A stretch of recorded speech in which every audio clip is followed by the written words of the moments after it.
So what I did after I took the cauliflower out of the garden, of course, is I took off these green leaves, which you can use for soup, so you can save that for stock. And now what we want to do is just cut these up into little florets, because we're going to cook this in boiling water. So once you do that, you have a big pot of water ready. And you want to salt the water.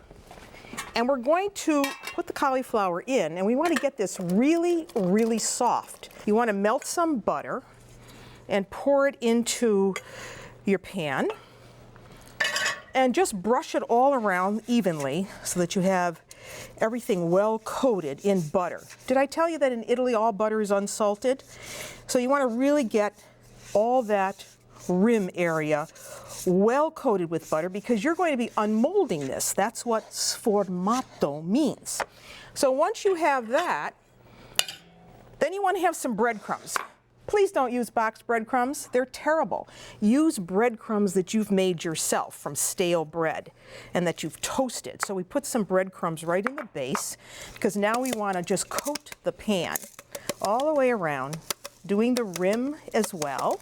So you want 3 eggs, because we're going to whisk these up, and this is going to help flavor cauliflower, because believe me, folks, cauliflower by itself is pretty bland. So you really want to do something to it. Add some parsley. And here we have some flat leaf Italian parsley. Just whisk that in. And now we just want to grate this up. So I like to do this on a stand cheese grater, but if you have one of those fancy gadgets at home, we're going to add this right to our egg mixture. So I would say about a cup of cheese total. If you want to put in a little bit more, you can. If you like things really cheesy, then add more. That looks like we've got enough. So now we take that and add it right there. And we whisk that around. Get that well mixed. All right, now we have to deal with that cauliflower, because what we want to do is puree it. So let's see where we are.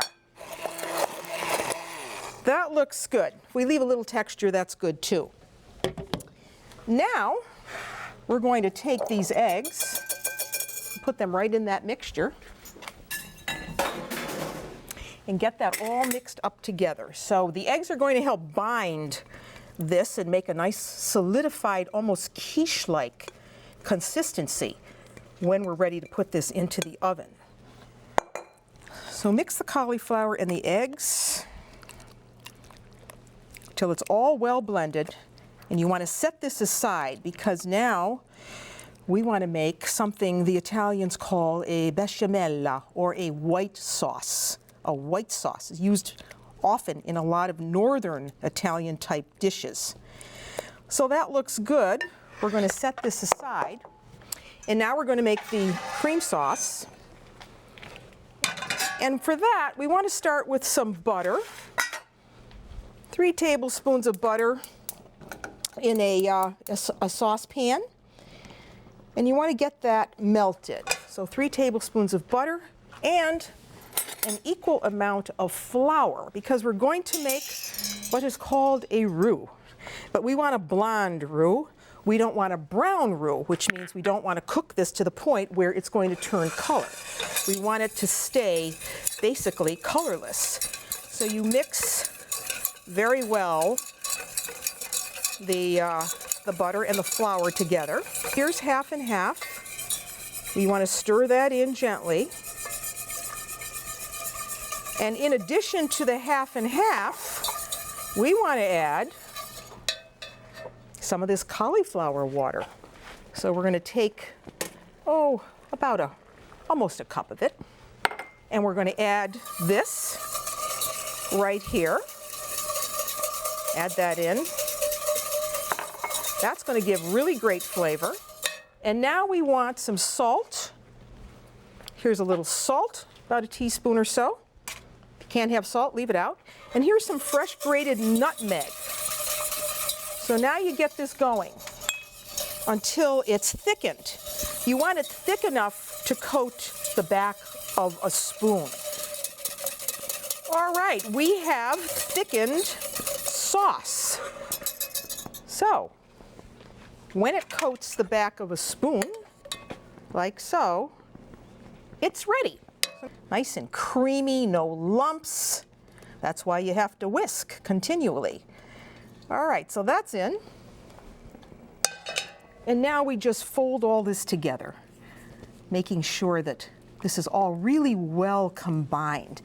This is the type of a dish that you serve as a main course, a sformato. You could serve it with a salad, or maybe you want to serve it with just a side of a piece of fish or something, but it's really a meal in itself. You could have this just with the salads, some fruit, and you'd have a nice glass of wine, and you'd have a perfect meal.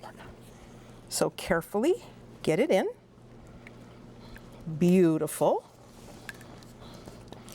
I don't know anyone who wouldn't want to eat cauliflower this way. This is absolutely fabulous. All right, so we have that. We smooth it out. Give it a tap, and in it goes.